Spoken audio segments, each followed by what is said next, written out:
ஜெபம் பண்ண கடவோம்.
கர்த்தாவே, என் சத்துருக்கள் என்னை மேற்கொண்டு மகிழ விடாமல் நீர் என்னை கை தூக்கி எடுத்தபடினால் நான் உம்மை போற்றுவேன்.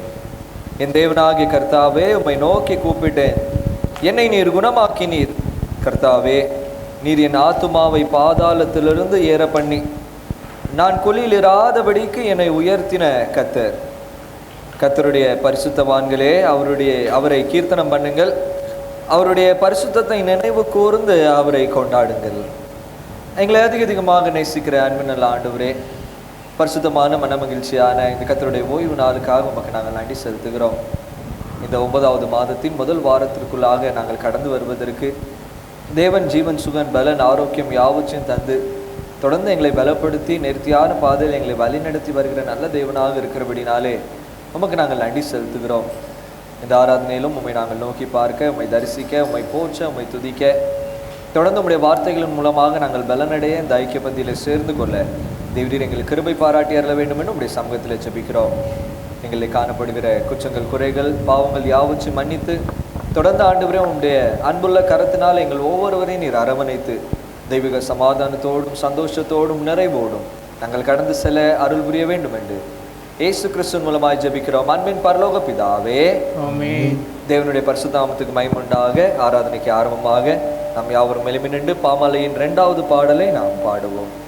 உம்மை துதிக்கிறோம் யாவுக்கும் நல்ல பிதாவே என்கிறதான பாமாலையின் ஹிம் நம்பர் 2.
கடவோம். பிதா குமாரன் பரிசுத்தாவியானவர் நாமத்தினாலே ஆமென். கர்த்தர் கற்பத்து ஜெபத்தை ஏறெடுப்போம். பரமண்டலங்களில் இருக்கிற எங்கள் பிதாவே, உம்முடைய நாமம் பரிசுத்தப்படுவதாக, உம்முடைய ராஜ்யம் வருவதாக, பரிசுத்தப்படுவதை செய்யப்படுவது போல பூமியிலே செய்யப்படுவதாக.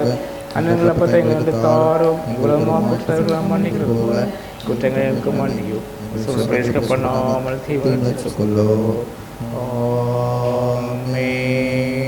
எல்லா இருதயங்களும் எல்லா விருப்பங்களும் எல்லா ரகசியங்களும் மறந்திருக்கிற சர்வ வல்லமையுள்ள தேவனே, நாங்கள் தேவரீர் இடத்தில் பரிபூர்ணமாய் அன்பு கூறவும் உமது பரிசுத்த நாமத்தை உத்தமமாய் மகிமைப்படுத்தவும் எங்கள் கர்த்தராகிய இயேசு கிறிஸ்து நிமித்தம் உமது பரிசுத்த ஆவியானவர் நேர்தலால் எங்கள் இருதயத்தின் சிந்தனைகளை சுத்தம் பண்ணி அருளோ.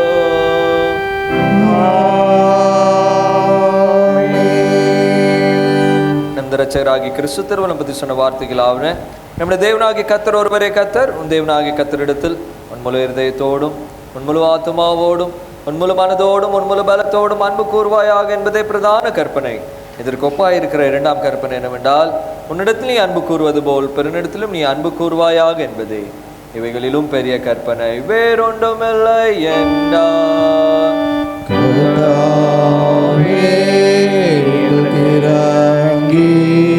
இந்த பிரமணங்கள் எல்லாவற்றையோ எங்களிடத்தில் பதத்தல் வேண்டும் என்று வேண்டிக் கொள்கிறோ. ஜபம் பண்ண கடவோம். திருத்துவ திருநாளுக்கு பின் வரும் 12ஆம் ஞாயிறுக்குரிய சுருக்க ஜபம். சர்வ வல்லமையுள்ள நித்திய தேவனே, நாங்கள் ஜபம் பண்ணும் முன்னே எங்கள் ஜபத்தை கேட்க ஆயத்தமாயிருக்கிறீரே. நாங்கள் விரும்புகிறதும் பெற்றுக்கொள்கிறதிலும் அதிகமாக கொடுக்கிறீரே. எங்கள் மேல் உமது இரக்கத்தை சம்பூர்ணமாக பொழிந்தருளி எங்கள் மனசாட்சிகளுக்கு பயம் உண்டாக்கும் குற்றங்களை மன்னித்து உம்முடைய குமாரனும் எங்கள் கர்த்தருமாகிய இயேசு கிறிஸ்துவின் புண்ணியங்களினாலும் மத்தியஸ்தத்தினாலும் மாத்திரமே நாங்கள் கேட்கிறவைகளை நன்மைகளை எங்களுக்கு தந்தருளோ.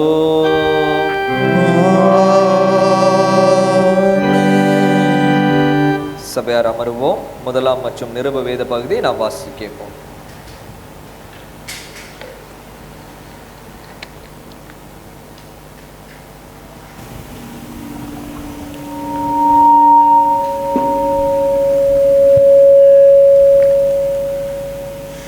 வாசிக்க தெரிந்து கொள்ளப்பட்ட முதலாம் வேத பகுதி எசேக்கியேலின் புஸ்தகம் 3ஆம் அதிகாரம் வசனங்கள் 16 முதல் 21 முடிய. எசேக்கியேல் 3ஆம் அதிகாரம் வசனங்கள் 16 முதல் 21 முடிய. 7 நாள் முடிந்த பின்பு கர்த்தருடைய வார்த்தை எனக்கு உண்டாகி, அவர் மனுபுத்திரனே, உன்னை இஸ்ரவேல் வம்சத்தாருக்கு காவலாளனாக வைத்தேன். நீ என் வாயினாலே வார்த்தையை கேட்டு என் நாமத்தினாலே அவர்களை எச்சரிப்பாயாக.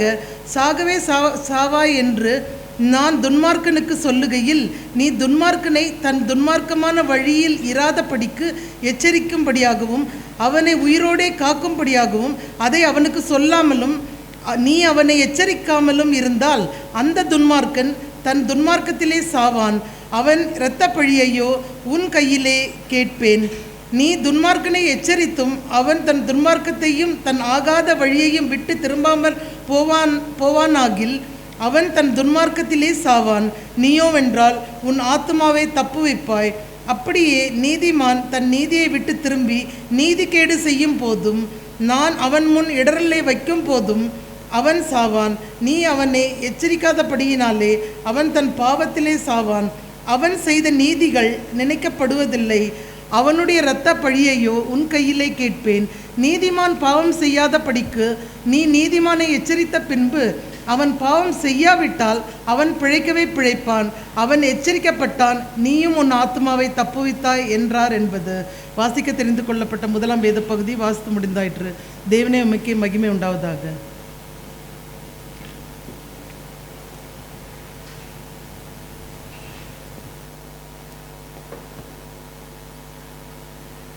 வாசிக்க குறிக்கப்பட்ட நிருப வாக்கியம் அப்போஸ்தலர் நடபடிகள் 20ஆம் அதிகாரம் 28ஆம் வசனம் முதல் 32ஆம் வசனம் வரை. Acts chapter 20 verses 28 to 32. அப்போஸ்தலர் நடபடிகள் 20ஆம் அதிகாரம் 28ஆம் வசனம் முதல். ஆகையால் உங்களை குறித்தும் தேவன் தம்முடைய சுய இரத்தத்தினாலே சம்பாதித்து கொண்ட தமது சபையை மேய்ப்பதற்கு பரிசுத்த ஆவி உங்களை கண்காணிகளாக வைத்த மந்தை முழுவதையும் குறித்தும் எச்சரிக்கையாயிருங்கள். நான் போன பின்பு மந்தையை தப்ப விடாத கொடிதான ஓநாய்கள் உங்களுக்குள்ளே வரும். உங்களிலும் சிலர் எழும்பி சீசர்களை தங்களிடத்தில் எடுத்துக்கொள்ளும்படி மாறுபாடானவைகளை போதிப்பார்கள் என்று அறிந்திருக்கிறேன். ஆனபடியால் நான் 3 வருஷ காலமாய் இரவும் பகலும் கண்ணீரோடே இடைவிடாமல் அவனவனுக்கு புத்தி சொல்லி கொண்டு வந்ததை நினைத்து விழித்திருங்கள். இப்பொழுதும் சகோதரரே, நீங்கள் பக்தி விருத்தி அடையவும் பரிசுத்தமாக்கப்பட்ட அனைவருக்குள்ளும் உங்களுக்கு சுதந்திரத்தை கொடுக்கவும் வல்லவராயிருக்கிற தேவனுக்கும் அவருடைய கிருபையுள்ள வசனத்துக்கோ உங்களை ஒப்புக் கொடுக்கிறேன். வாசிக்கும்படியாக குறிக்கப்பட்ட நிருபவாக்கியம் வாசாயிற்று. கர்த்தர் உங்களோடு இருப்பாராக. பரிசுத்த சுவிசேஷ வாக்கியத்திற்காக நாம் யாவரும் எழுந்து நிற்போம். பரிசுத்த சுவிசேஷ வாக்கியம் பரிசுத்த லூக்கா எழுதின நற்செய்தி நூல் 12ஆம் அதிகாரம் 41ஆம் வசனம் முதல் 48ஆம் வசனம் வரை அடங்கி இருக்கிறது.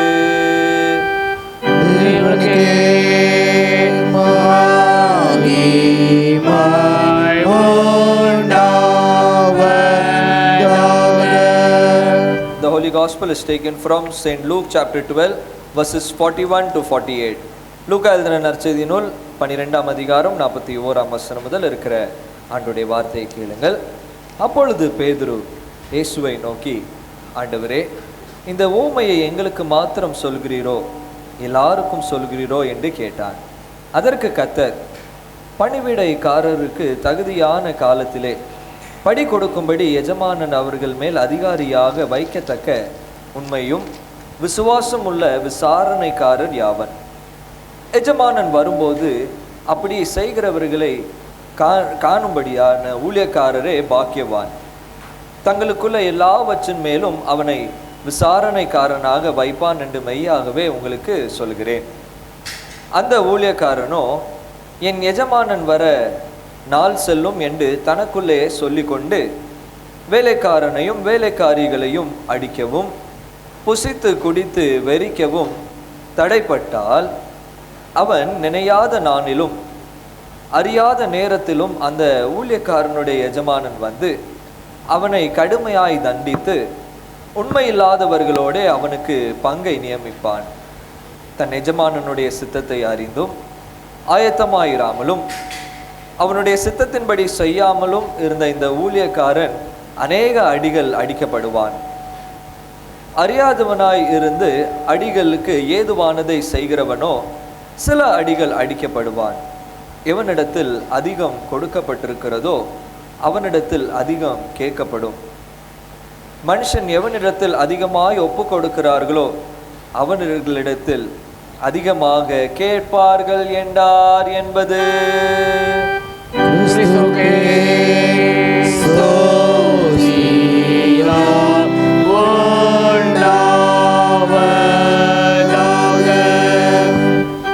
வானத்தையும் பூமியையும் காணப்படுமான ஒரே தேவனை சுவாசிக்கிறேன். ஒரே சுவாசிக்கிறேன். அவர் சகலமும் முன்னே தமது பிதாவால் அளிக்கப்பட்டவர், தேவனே தேவமானவர், ஜோதியில் ஜோதியானவர், மேதேவன் மேதேவனானவர், உண்டாகப்படாமல் ஜென்மற்றவர், பிதாவுடைய நன்மையுடையவர், சகலத்தையும் உண்டாக்கினவர். நமக்கு ரட்சிப்புண்டாவும் பரமத்துக்கு இறங்கி பரிசுத்தாவியானவராலே கண்டுபிடித்தவதற்கு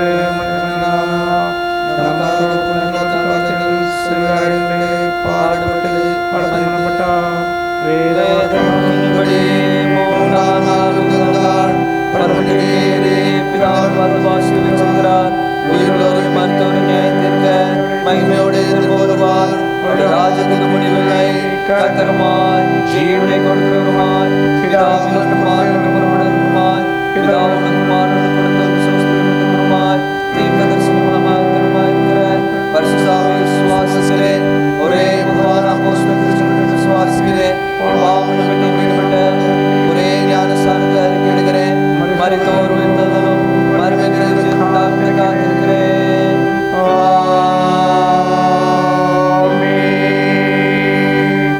சபையார் அமருவோம்.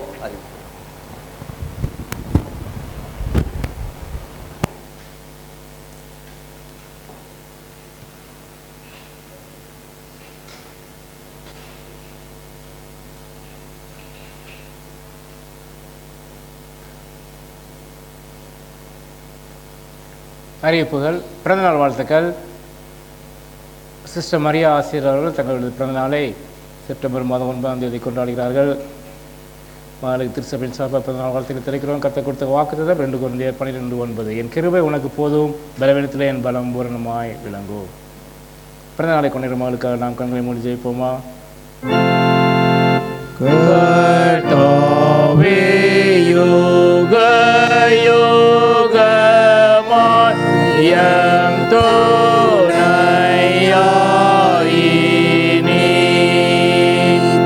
நீரேனோ வரும் காலமாய் எம் நம்பிக்கையாவே.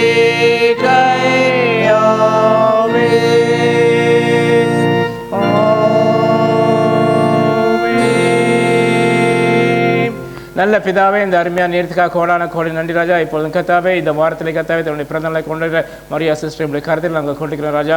கடந்த வந்து பாதைகள் எல்லாவற்றையும் கத்தாவே அப்பா உடைய கிருபை மகளை தாங்கினதுப்பா, அதற்காக கோடான கோடி நன்றி ராஜா. இந்த புதிய ஆண்டிலும் கத்தாவே என் கிருபை உனக்கு போதும், பலவீனத்தில் என் பலம் பரிபூர்ணமாக விளங்கும் என்று சொல்லி கத்தாவே மகளை நீங்கள் அப்பா இந்த புதிய ஆண்டிலும் கத்தாவே உடைய கிருபையினால் சூழ்ந்து கொண்டு ஆசீர்வதிப்பதற்காக நன்றி ராஜா. தொடர்ந்து கத்தாவே குடும்பத்தை உடைய கருத்தில் கொடுக்கிறோம், பாதுகாத்துக் கொள்கிற வரையத்துங்கப்பா. துதி கன மகிமை எல்லாவற்றையும் செலுத்துகிறோம் இயேசு கிறிஸ்துவின் நாமத்தில் நல்ல பிதாவே, ஆமென் ஆமென். மேலும் அறிவிப்பு. நம்ம திருச்சபையின் ஹார்வெஸ்ட் ஃபெஸ்டிவல் 3வது ஞாயிற்றுக்கிழமை, அதாவது செப்டம்பர் மாதம் 21ஆம் தேதி நடைபெறும். அவரும் உற்சாகமாக கலந்து கொள்ளுமாறு அன்புடன் கேட்டுக்கொள்கிறேன். அதேபோல் ஏற்கனவே அறிவித்தபடி நம்முடைய பம்பாய் மறை மாவட்டத்திற்கான எபிஸ்கோப்பல் தேர்தல் செப்டம்பர் மாதம் 13ஆம் தேதி வருகிற சனிக்கிழமை அன்று நடைபெறும். அதற்காக நீங்கள் ஜெபித்துக் கொண்டிருப்பீர்கள் நான் விசுவாசிக்கிறேன். தொடர்ந்து உங்கள் ஜெபத்திலே தேவன் தாமே நமக்கு ஒரு நல்ல மேயரை நம்ம சிஎன்ஐ டைசஸ்க்கு தருவதற்காக நாம் ஜெபிப்போம். தேவன் பெரிய காரியங்களை அவன் மூலமாக இந்த பாம்பே படத்தில் செய்வதற்கான கிருபைகளை தேவன் கொடுப்பதற்காகவும் தேவனுடைய பரிபூர்ண சித்தத்தின்படி தகுதியான ஒரு மகனை நமக்கு கொடுப்பதற்காகவும் நாம் நம்முடைய ஜெபங்களிலே நாம் நினைத்துக்கொள்வோம். தேவன் பெரிய காரியங்களை நம்ம மத்தியிலே செய்வாராக. Memory verse by children. எசேக்கியேல் 3:17.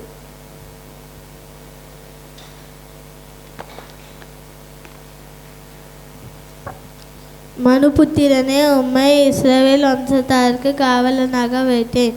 எசேக்கியேல் 3:17. I have made you watchman for Israel. Ezekiel 3:17. Amen. Amen. மனுபுத்திரனே, உன்னை இஸ்ரவேல் வம்சத்தாருக்கு காவலனாக வைத்தேன்.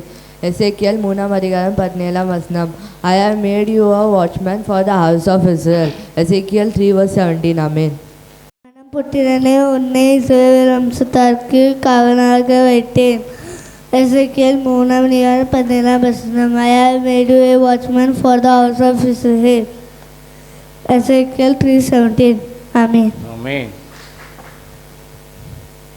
மனுபுத்திரனே, உன்னை இஸ்ரவேல் வம்சத்தாருக்கு காவலனாக வைத்தேன். எசேக்கியேல் 3:17. Amen. Amen.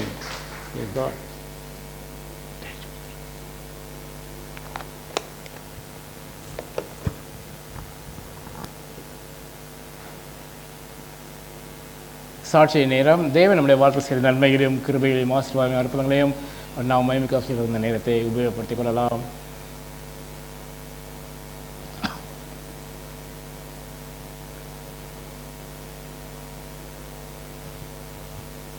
Praise the Lord.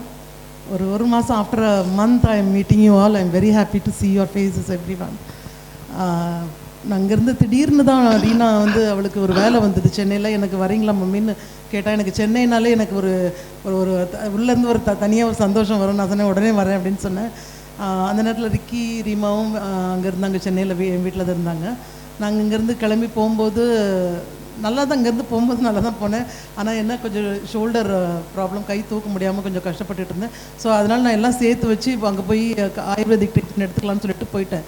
போய் இறங்கி இங்கேருந்து அவள் என்னை ஃப்ளைட்டில் கூட்டு போனேன். அப்போவே நான் வேண்டான்னு சொன்னேன், எனக்கு ஒத்துக்காதுமா, ஃப்ளைட்டு ஒத்துக்க மாட்டேனுதுன்னு, காது வலி வருது அப்படின்னு சொன்னேன். அவள் இல்லை மம்மி நீங்கள் கட்டாயம் வரணும், என்னாலலாம் டைம்லாம் வேஸ்ட் பண்ண முடியாது, வாங்க அப்படின்னு சொன்னேன். போயிட்டேன் நான்.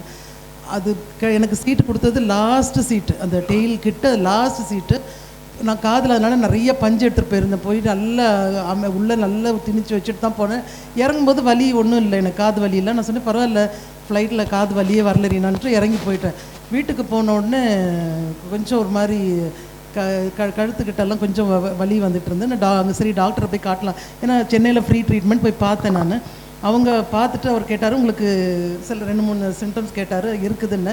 அவர் சொன்னார், உங்களுக்கு ஷோல்டரில் ப்ராப்ளம் இல்லைம்மா, உங்களுக்கு கழுத்தில் ப்ராப்ளம், அங்கே சூடு வைக்க சொல்கிறேன்னு சொல்லிட்டு கொண்டு போய் எனக்கு கரண்ட்டு இது வச்சாங்க கழுத்தில். அவ்வளோதான் வச்சுட்டு நான் அங்கேயே வந்து 2 வாட்டி கீழே உழ பார்த்தேன் நான். சரி நான் நினச்சிட்டேன் இது ஒரு வேளை சாப்பிடாமல் காலையிலே வந்திருக்கிறோமே, 7 o'clock வீட்டு விட்டேன், அதனால மயங்கி விழுதுன்னு நினச்சிட்டு நான் வந்து அப்படியே கடவுள் என் கூட அந்த நேரத்தில் இருந்தார். எப்படி நான் ஆட்டோ பிடிச்சி வீட்டுக்கு வந்தேன்னு எனக்கு தெரியாது. வந்திருக்கிறேன் நான் வீட்டுக்கு வந்து டீனா சொன்னால் ஹலோ மம்மி அப்படின்னா அப்போ தான் தூங்கி எந்திரிச்சிருக்கிறான். நான் ஹாய் அப்படின்ட்டு உட்கார போனேன், அப்படியே அடித்து தள்ளிடுச்சு என்ன. எப்படி விழுந்தேன்னு எனக்கு தெரியாது. பெட்டில் நல்ல காலம் பெட்டில் அப்படியே உட்காரவும் விழுந்தேன் நான். அப்போ எனக்கு அப்படியே பிளாக் அவுட் ஆகி நான் என்னதோ நான் உலகத்தோட்டு கடந்து போகிற மாதிரி ஒரு ஃபீல் வந்துடுச்சு எனக்கு. நான் ரீனா என்னை காப்பாற்றுன்னு கை பிடிக்கிறேன், கை அப்படி ஆட்டுறேன், எனக்கு எங்கே இருக்கிறானே தெரில. அப்புறம் ரீனா கை பிடிச்சி அப்படியே 2-3 வாட்டி அந்த மாதிரி விழுந்தேன். அப்படி ரைட்டில் லெஃப்ட்டில் டேர்ன் பண்ண முடியல, கீழே டேர்ன் பண்ண முடியல. சரி எதுவும் ப்ராப்ளம் இருக்குமோன்னு சொல்லிட்டு நான் கடவுள்கிட்ட ப்ரே பண்ணிவிட்டு ஹாஸ்பிட்டல் அன்றைக்கி போய் காட்டிடுவோன்னு சொல்லிட்டு ஈவினிங் போய் டாக்டருக்கு போய் பார்த்தேன். அவங்க சொன்னாங்க, நீங்கள் உங்களுக்கு இருக்கிற பிரச்சனைக்கு நீங்கள் நியூராலஜிஸ்ட் பார்க்கணுன்னாங்க. அது பெஸ்ட் ஹாஸ்பிட்டல், அது கிறிஸ்டியன் ஹாஸ்பிட்டல். அது எனக்கு ரொம்ப பிடிக்கும். எதுனாலும் ஒரு சின்ன இதெல்லாம் கூட அங்கே போயிருந்தால் அவங்க ப்ரேயரோடு செய்வாங்க. ஸோ இமீடியட்டாக க்யூர் கிடைக்கும்னு ஒரு விசுவாசம் எனக்கு. அதனால் போய் காமிச்சோடனே அவங்க நியூராலஜிஸ்ட் டாக்டர் ஒருத்தர் பார்த்துட்டு 2-3 இதெல்லாம் செய்ய சொன்னார். நான் ஒன்று கையெல்லாம் நல்லா நீட்டி காட்ட சொன்னார், நல்லதாக இருந்தது. அப்போ அவர் சொன்னார், உங்களுக்கு ஒரு பிரச்சனை இல்லைம்மா, நீங்கள் ஃப்ளைட்டில் வந்தீங்க இல்லையா, அதனால் அந்த காதில் இருக்கிற நரம்பும் பிரெயினில் ஏதோ ஒரு நரம்பு ஒன்று பேலன்ஸ் ஆகாமல் உங்களுக்கு அந்த கஷ்டத்தில் வருது, சீக்கிரம் நல்லா குணமாயிடுவீங்கன்னு நினைக்கிறேன். உங்களுக்கு நான் மாத்திரை கொடுக்குறேன், நீங்கள் வேறு இதுக்கு நாகர்கோவில் போகணுன்னு சொல்கிறீங்க, ட்ரெயின்லலாம் கொஞ்சம் பார்த்து போங்கம்மான்னு சொல்லி டோர் கிட்டலாம் நிற்காதீங்கன்னு சொல்லி அனுப்பிச்சாங்க. அப்புறம் அன்றைக்கி சாப்பிட்டேன் நைட்டு, எனக்கு பயம் வந்துடுச்சு. அவ்வளோதான், வெர்டிகோ ப்ராப்ளம் வந்து இனிமேல் இது ஒரு பிரச்சனை ஆடட் அப்பா ஆகிப்போச்சு எனக்கு என்னோடய ஹெல்த்தில் அப்படின்னு சொல்லிட்டு ரொம்ப ரீடாக கடவுளே ஏன்பா எனக்கு ஒன்று மாற்றி பிரச்சனை வந்துக்கிட்டே இருக்குது, இது வெர்டிகோன்றது வந்து பயங்கரமான ப்ராப்ளம், எனக்கு வேணாம்ப்பா, இந்த பிரச்சனையிலேருந்து எனக்கு கம்ப்ளீட் விடுதலை தாங்கப்பான்னு. அன்றைக்கி நைட்டே மாத்திரை சாப்பிட்ட உடனே நைட்டு கொஞ்சம் அந்த பிளாக் அவுட் ஆகிறது நின்றுடுச்சு எனக்கு. அப்புறம் கொஞ்சம் மயக்கம் மட்டும் இருந்தது, ஒரு 1 வீக் இருந்தது. ஆனால் அது கூட பரிபூர்ண சுகத்தை கடவுள் தந்தார், எனக்கு ஸ்தோத்திரம். அது இல்லாமல் நான் அங்கே வரும்போது எனக்கு ஒரு வாட்டி ட்ரெயின் டிக்கெட் புக் பண்ணாங்க, ஒரு வாட்டி எனக்கு மேலே அப்பர் பர்த், எனக்கு ஏறவே தெரியாது அப்பர் பர்த்தில். எனக்கு நான் கடவுள்கிட்ட உடனே வீட்டில் நான் சொல்லுவேன், ஏசப்பா என் கூட இருங்க, நான் கிளம்புறதுக்கு முன்னாடி ப்ரே பண்ணிவிட்டு எனக்கு யாராவது ஒரு பையன் அங்கே ஆயத்தப்படுத்தி வைங்கப்பா, ஒரு யங் பேச்சுலராக இருக்கணும், எனக்குன்னு வர்ற மாதிரியே இருக்கணும்னு சொல்லி கேட்டு போனேன். ஒரு வாட்டி கேட்கும்போது எனக்கு ஒரு வாட்டி எனக்கு அங்கே எனக்கு ஏற்ற மாதிரி ஒரு சின்ன பையன் வருவான். அவன்கிட்ட அம்மாடி நீ கொஞ்சம் மேலே போயிடுமா, எனக்கு என்னால் மேலே ஏற முடியாது, என்னுடைய மேலேருந்து கீழே பார்த்துட்டு சரி மேடம் நான் போயிடுறேன்ட்டு போயிடுவான். அதே மாதிரி ஒரு டைம்லேயும் பிரயாண காவலை கடவுளை எனக்கு தந்தார். என் கூடவே ஒரு இன்ஸ்டன்ஸில் என் கூட இருந்தாருன்றதை ஐ குட் ஃபீல் இட், என்னை ஃபீல் பண்ண வச்சார் கடவுள். அப்படியே போயிட்டு நல்லபடியாக பத்திரமா போயிட்டு திரும்பி வரும்போது ஃப்ளைட்டில் வரக்கூடாதுனால ட்ரெயினில் தான் வரணும். அங்கேயும் எனக்கு மேலே பர்த் தான் கொடுத்துருந்தாங்க. நான் அப்படியே உட்காந்து பக்கத்து சீட்டில் எல்லார்ட்டையும் போய் கெஞ்சிட்டு இருந்தேன், ஒவ்வொருத்தரும் மூஞ்சி காட்டிகிட்டு இருந்தாங்க. அப்போ கரெக்டாக என் சீட்காரன் வரவே இல்லை.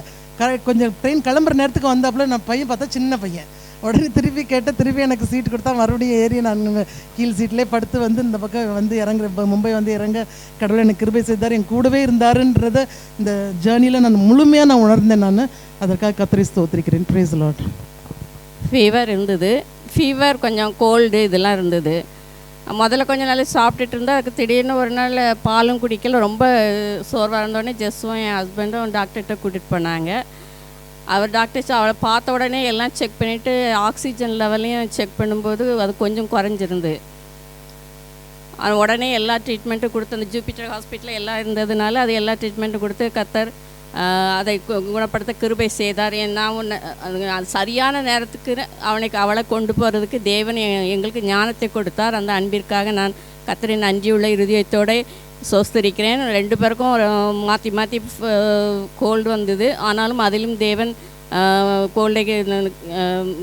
கோல்டு நீங்கும்படியாக தேவன் கிருபை செய்தார். அந்த அன்பிற்காக நான் நன்றி செலுத்துகிறேன். லாஸ்ட்டு செவ்வாய்க்கிழமை அன்னைக்கு நான் குளிச்சுட்டு கொஞ்சம் நீக்கு பக்கத்தில் கொஞ்சம் க்ளீன் பண்ணிவிட்டு இப்படி குனியும் போது எனக்கு ரொம்ப ஃப்ளெக்சிபிளாக இருந்துச்சு, எனக்கு ஆச்சரியமாக இருந்தது. அப்படி எழும்பும்போது என்னால் எழும்ப முடியலை, நிமிர்ந்து நிற்க முடியலை, நடக்க முடியலை. நான் ரொம்ப பயந்துட்டேன். செவரை பிடிச்சி தான் நடந்து வந்தேன். ஏன்னா அதை குளிச்சுட்டு வந்து பிள்ளைங்க 2 பேருக்கும் நான் சாப்பாடு கொடுக்கணும். ஆனால் கர்த்தர் கிருபையால் அன்றைக்கி ஏஞ்சல் அன்றைக்கி அவளுக்கு உடம்பு சரியில்லைன்ட்டு லீவ் எடுத்து வீட்டில் இருந்திருந்தா. ஆனாலும் நான் பிள்ளைங்க என்கிட்ட கொஞ்சம் அழாமல் சாப்பிடுவாங்க. அதனால் நான் பிள்ளைக்கு எப்படியோ கஷ்டப்பட்டு ஊட்டிட்டு அதுக்கப்புறம் ஈவினிங்கில் எனக்கு பயங்கர வலி, நடக்க முடியாது. என் ஹஸ்பண்ட் எனக்கு ரொம்ப ஹெல்ப் பண்ணாங்க. ஆனாலும் எனக்கு அது கால் எடுத்து வைக்க முடியாத அளவுக்கு ஒரு வலி. ஆனாலும் கர்த்தரின் பெரிதான கிருபையினால் அந்த ஐஸ் பேக் வச்சு அதுக்கு ஒரு டேப்லெட்டும் கொடுத்தாங்க. கொஞ்சம் நல்லா இருந்தது, மறுபடியும் வலி இருந்தது. இரவு நேரத்தில் தூங்க முடியல. அப்போ நான் கற்றுட்டு கேட்டேன், ஏசப்பா இது என்ன எப்போவுமே ஒரு வசனம் கேட்பேன். கற்று சொன்னார், பயப்படாதே நான் உனக்கு துணை நிற்கிறேன்னு. பிள்ளைங்களுக்கு லீவ் போடுறதுக்கும் முடியலை. ஏன்னா ஏஞ்சல் அன்றைக்கி தான் லீவ் எடுத்திருந்தா. ஜஸ்ட்டு நான் போடுறேன்னு சொன்னால், ஆனால் கலீக்ஸ் எல்லாம் அந்த ஃபெஸ்டிவல் லீவ் போட்டிருந்ததுனால என்னால் எடுக்க முடியாது. மம்மி உங்களுக்கு இப்போ எப்படி இருக்குன்னு நான் ஆஃபீஸ் போகலாமான்னு கேட்டான். அதனால் நான் அப்போ வலி இருந்தது. அதனால் நான் சொன்னேன், நீ போய்ட்டு வாம்மா, நாங்கள் பார்த்துக்கிடுவோன்னு. கர்த்தரின் பெரிதான கிருபையினால் புதன்கிழமை எல்லா காரியத்தையும் செய்ய எனக்கு தேவன் பலத்தை கொடுத்தார். அது எப்படி பலன் வந்ததுன்னு எங்களுக்கு தெரியாது. என் ஹஸ்பண்டே ஆச்சரியப்பட்டாங்க. அதனால் ஈவினிங் வர்ற சர்வெண்ட் அன்றைக்கி லீவு, அன்றைக்கி ஒர்க்லோடு ஜாஸ்தி. ஆனாலும் எல்லாவற்றையும் செய்ய என் தேவன் எனக்கு பலப்படுத்தினார். இந்த 2 மாதங்களும் 2 பிள்ளைகளை பார்ப்பது எவ்வளோ கடினம் என்பது தெரியும். ஆனாலும் அதை பார்க்கிற கிருபையும் பலத்தை எங்களுக்கு தேவன் கொடுத்தார். பிள்ளைகளை பாதுகாத்து கொண்டார், எனக்கு பலத்தை கொடுத்தார். எங்களை நடத்தி வந்த அந்த அன்பிற்காக நன்றி செலுத்துகிறேன். ஐயாப்பா, இந்த போன மாதம் வாக்குத்தத்தம் நான் உன்னோட எகிப்துக்கு வருவேன் அப்படின்னு சொன்னாங்க. அந்த வசனத்தை நான் அறிக்கை பண்ணி, ஏசப்பா இன்னைக்கு என்னோட வாங்க, எல்லா பலத்தையும் எனக்கு தாங்கன்னு சொல்லி நான் ஜெபம் பண்ண நாட்கள் உண்டு. அதன்படி ஒவ்வொரு நாளும் அதிசய விதமாய் அற்புத விதமாய் பலத்தை தந்து எல்லா காரியத்தையும் செய்ய தேவன் எனக்கு பலத்தை தந்தார். இந்த 8 மாதங்களும் எங்களை கண்ணீர் மணி போல் பாதுகாத்து வந்த அன்பிற்காக நன்றி செலுத்துகிறேன். கர்த்தர் தாமே இந்த சாட்சியை ஆசீர்வதிப்பாராக. ஆமென்.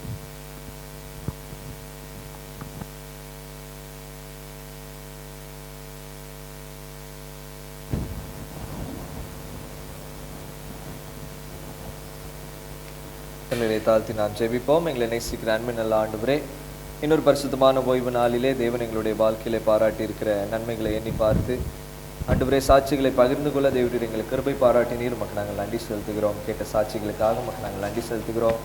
அன்பான ரோசு நாட்டிற்காக மக்கள் நாங்கள் நன்றி செலுத்துகிறோம். ஆண்டவரே பட்டணத்திலிருந்து தாயகத்திற்கு சென்னைக்கு ஆண்டவரே பத்திரமாக நீர் கூட்டி சென்று ஆண்டவரே வேண்டியதான சுகபலன் ஆரோக்கியத்தை நீர் தந்து பலவீனங்கள் ஏற்பட்ட சூழ்நிலையிலும் கரெக்டான ஏற்ற இடங்களுக்கு சென்று அதற்கான மருத்துவத்தை பெற்று தொடர்ந்து விடுதலை பெறுவதற்கு தேவரீர் நீர் கிருபை பாராட்டின தயவுக்காக உமக்கு நாங்கள் நன்றி செலுத்துகிறோம். மீண்டுமாக இந்த நாளில் வந்து இந்த ஐக்கியத்தில் கலந்து கொள்ள தேவரீர் நீர் பாராட்டின எல்லா கிருபைகளுக்காக உமக்கு நாங்கள் நன்றி செலுத்துகிறோம். சுவாமி, போக்கையும் வரத்தையும் ஆசீர்வதிக்க தேவன் தொடர்ந்து ஆசீர்வதித்து இனிமையான காலங்களில் ஆண்டவரே தங்களுடைய குடும்பங்களோடு செலவழிக்கும்படியாக நீர் கிருபை பாராட்டின தயவுக்காக உமக்கு நாங்கள் நன்றி செலுத்துகிறோம். அன்பான ஜெயந்தி ஆண்டிக்காக ஆண்டவரே, அன்பான அபிகளுக்காக ஆரனுக்காக நன்றி செலுத்துகிறோம். சுவாமி, விசேஷமாக அன்பான அபிகளுக்கு ஏற்பட்டிருந்த பலவீனங்களிலும் தேவரீர் நீர் அன்பான குட்டி மகளோடு இருந்து ஆண்டவரே தேவரீர் நல்ல விடுதலை நீர் தந்தபடினாலே உமக்கு நாங்கள் நன்றி செலுத்துகிறோம். ஆண்டவரே, சிறு பிள்ளைகளுடைய ஆண்டவரே சரீர பிரகாரமான சுகபலனில் என்ன நடக்குது அப்படின்ட்டே தெரியாத ஒரு சூழ்நிலையாக இருக்கும்போது ஏற்ற காலங்களிலே நல்ல ஞானத்தை தந்து சரியான மருத்துவர்களை கொண்டு போய் ஆண்டவரே நல்ல சுகத்தையும் பலத்தை நீர் தந்து வழிநடத்தி வருகிற தயவுக்காக உமக்கு நாங்கள் நன்றி செலுத்துகிறோம். அன்பான பிள்ளைகளை கவனிக்கும்படியாக அன்பான ஆண்டவரே சோத்திரம் அப்பா பாட்டிக்கும் தாத்தாவுக்கும் தந்து வருகிற எல்லா கிருபைகளுக்காக உமக்கு நாங்கள் நன்றி செலுத்துகிறோம். அன்பான அம்மாவுக்கு ஏற்பட்டிருந்த இந்த பலவீனங்களிலும் தேவனுடைய கிருபை தேவனுடைய சுகத்தின் கரமானது பரிபூர்ணமாக காணப்பட்டபடினாலே உமக்கு நாங்கள் நன்றி செலுத்துகிறோம். சுவாமி, ஆண்டவரே, இந்த மாதிரி இடையூறுகள் வரும்போதெல்லாம் நாங்கள் உண்மையே தொடர்ந்து நம்பியிருக்க அதன் மூலமாக நாங்கள் விடுதலை பெற தேவரீர் கிருபை தந்தரணும். சுவாமி, தொடர்ந்து எங்களுடைய சரீர பிரகாரமான எல்லா பலவீனங்களும் உடைய சமூகத்திற்குள்ளாக நாங்கள் வைக்கிறோம். அப்பா, எங்களுடைய சரீரத்தில் என்னென்ன காரியங்கள் எப்படியாக செயல்படுகிறது என்கிறதை நாங்கள் அறியாதவர்களாக இருக்கிறோம். நீர் எங்களை அறிகிற தேவனாக இருக்கிறபடினாலே தொடர்ந்து சுகத்தோடு பலத்தோடும் ஒவ்வொரு நாளும் நீர் காத்து வழி நடத்தி அருள வேண்டும் என்று உடைய சமூகத்தில் ஜெபிக்கிறோம். அன்பான பிள்ளைகளை ஒவ்வொரு நாளும் பார்க்க கவனிக்க வளர்க்குவதற்கு வேண்டியதான தகுந்த ஞானத்தையும் பலனையும் ஆரோக்கியத்தையும் தந்து தொடர்ந்து நீர் வழி நடத்தி அருள வேண்டும் என்று உடைய சமூகத்தில் ஜெபிக்கிறோம். தொடர்ந்து எங்கள் யாவரும் நம்முடைய கருத்துக்களாக ஒப்புக் கொடுக்கிறோம். நீர் பொறுப்படுத்திக் கொள்ளும், வழி நடத்தும். இயேசு கிறிஸ்து நாமத்தினால ஜெபிக்கிறோம். அன்பின் பரலோக பிதாவே, ஆமென். ஆமென். தேவனுடைய வார்த்தைக்கு ஆயத்தமாக நாம் பாமாலை 328வது பாமாலை நாம் பாடுவோம். Him number 328.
7 மணிக்கு பால் காய்ப்பு இருந்துச்சு, அதனால ஒரு 6 மணிக்கு என்ன செஞ்சேன், வீட்டை விட்டு கிளம்புனேன். 6 மணிக்கு வீட்டை விட்டு கிளம்புனேன் அப்படின்னா எனக்கு அங்கே மேப்பில் டிராஃபிக் என்ன செஞ்சுட்டு இருக்கு, காமிச்சிக்கிட்டு இருக்கு. ரெட்டாக என்ன செஞ்சுட்டு இருக்கு, காமிச்சிக்கிட்டு இருக்கு. பொதுவாக காலையில் கிளம்புனேன் அப்படின்னா எனக்கு ஒரு 50 மினிட்ஸ் கிட்ட என்ன செய்யும் ஆகும். ஆனால் 50 மினிட்ஸோட அதிகமாக காமிக்குது. அதுக்கு மேலே எனக்கு ஒரு இடத்துல மட்டும் ரெட் பேட்ச் என்ன செஞ்சுக்கிட்டே இருக்கு, காமிச்சிக்கிட்டே இருக்கு. நான் நினச்சேன், என்னடா காலை நேரத்தில் என்னைக்கு இப்படி டிராஃபிக் இருக்காது, ஒரு வேலை இருந்துச்சு அப்படின்னா ஏதாவது ஒரு ஆக்சிடென்ட் விபத்து ஏதாவது நடந்துச்சுன்னா ஒரு ரோடு என்ன செய்வாங்க, சில நேரத்தில் பிளாக் பண்ணுவாங்க அப்படின்ட்டு எண்ணி அப்படியே கார் எடுத்துகிட்டு வேகமாக வந்து கொண்டு இருந்தேன். இந்த பவாய் பக்கத்தில் வரும்போது தான் தெரிஞ்சிச்சு, நேற்று ராத்திரி என்ன இருந்துச்சு, நேற்று ராத்திரி என்னது, விசர்ஜனின் கடைசி நாளாக இருந்தபடினால அந்த விசர்ஜனினுடைய பலவிதமான விக்கிரகங்களினுடைய லைனாக அங்கே என்ன செஞ்சுருந்தாங்க, வச்சுருந்தாங்க. எல்லாத்தோடைய பெரிய பெரியதான விக்கிரகங்கள் இருக்குது தெரியுமா, பெரிய பெரியதான அந்த ஐடல்ஸ் எல்லாத்தையும் அங்கே என்ன செஞ்சுருந்தாங்க, லைனாக வச்சுருந்தாங்க. ஏன் அப்படின்னா அதை என்ன செய்ய முடியாது, மனிதனால் தூக்கி என்ன செய்ய முடியாது, போட முடியாது. அதை தூக்கி போடுறதுக்கு ஒரு கிரேன் என்ன செய்தாங்க, நின்று கொண்டு இருக்கிறது. அந்த கிரேனில் நம்பர் வந்தால் மட்டும்தான் என்ன செய்ய முடியும், அது இந்த கிரேன் என்ன செய்யும், அதை தூக்கி என்ன செய்யுமா. அதனால் அந்த இடத்துல மட்டும் என்ன இருந்துச்சு, பெரிய அளவில் என்ன இருந்துச்சு, டிராஃபிக் என்ன செஞ்சிச்சு இருந்துச்சு. ஏசாயா 46 அதிகாரம் 1வது வசனம் வாங்க. ஏசாயா 46 அதிகாரம் 1ஆம் வசனம். பேல் பனியும் நேபோ குனியும், அவர்களின் விக்கிரகங்கள் காட்டு மிருகங்களுக்கும் நாட்டு மிருகங்களுக்கும் என்னதான் இருக்குமா, என்னதாக மாறுமா. யாரு இந்த நெபோவும் இந்த பேல் என்பது என்னது, பாபிலோனியர்களுடைய கடவுளாக என்ன செய்யறாங்க, இருக்கிறாங்க. இப்போ நீங்க பாபிலோனியர்களுடைய ராஜாக்களுடைய பெயரை நீங்க எடுத்துக்கிட்டீங்க அப்படின்னா நேபுகாத் நேச்சார் அப்படின்ட்டு என்ன செய்யும் இருக்கும், அல்லது பெல்தாஷார் அப்படின்ட்டு என்ன செய்யும் இருக்கும். இந்த பாபிலோனுடைய தேவர்களே இந்த ராஜாக்களாக தங்களை எண்ணி எல்கைகளை பாதுகாக்கிறவர்களாக இருக்கிறார்கள். இவர்களுக்கே அவர்கள் விக்கிரகங்களை உண்டாக்கி வணங்குறவர்களாக என்ன செய்யறாங்க, இருக்கிறாங்க.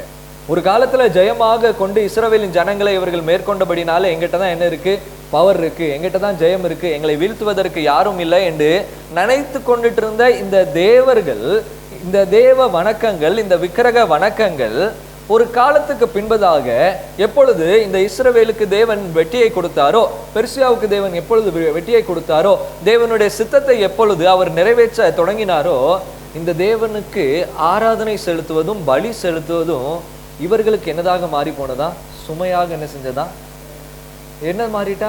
ஏன்னா இப்போ என்ன செய்யணும், காட்டு மிருகங்களையும் நாட்டு மிருகங்களையும் கொண்டு போய் என்ன செய்யணும், பலியிடணும். பலியிட மிருகங்கள் தான் என்ன செஞ்சுக்கிட்டே இருக்கு, குறைஞ்சிக்கிட்டே இருக்கு. ஆனா எந்த ஒரு நன்மை என்ன செய்யல, கிடைக்கவே இல்லை. ஆனா அதே 3வது வசனத்திற்கு வரும்போது, யாக்கோபின் சந்ததியாரே, இஸ்ரவேலின் சந்ததியின் மீதியான சகல ஜனங்களே, நான் சொல்லுகிறதை நன்றாக கேளுங்கள். என்ன கேளுங்க, வாசிக்கலாம். 46 அதிகாரம் 3வது வசனத்தின் பின்பகுதி வாசிக்கலாம். தாயின் வயிற்றில் தோன்றினது முதல், உங்களை ஏந்தி தாயின் கற்பத்தில் உற்பத்தியானது முதல் உங்களை தாங்கினேன். அது தொடர்ந்து வாசிக்கலாம். 4வது வசனம். உங்கள் முதிர் வயது வரைக்கும் நான் அப்படி செய்வேன். நரை வயது மட்டும் நான் உங்களை என்ன செய்வேன், தாங்குவேன். நான் அப்படியே செய்து வந்தேன், இனிமேலும் நான் என்ன செய்வேன். அல்லேலூயா, அல்லேலூயா. ஒரு உலகத்துல கடவுளை தங்களுடைய கைகளினாலே உருவாக்கி அதை சுமந்து அதுவே பாரமாக போய் கொண்டுட்டு இருக்கிற ஒரு காலத்துல, அன்றே இப்படிப்பட்ட காலங்கள் இருந்தது, இன்னைக்கும் அப்படி காலங்கள் இருக்கிறது. தேவன் நம்மை பார்த்து கூறுகிற காரியம் என்னவென்றால், தாயின் கருவிலிருந்து நீ உருவாகும் முன்னே நான் உன்னை என்ன செஞ்சேன், ஏந்தினேன். முதிர் வயது ஆகட்டும், நரைமுடி ஆகட்டும், கடைசி பரியந்தம் உன்னை நான் தாங்குவதற்கும் ஏந்துவதற்கும் தப்பிப்பதற்கும் நான் என்னதான் இருக்கேன், வல்லவராக. அல்லேலூயா.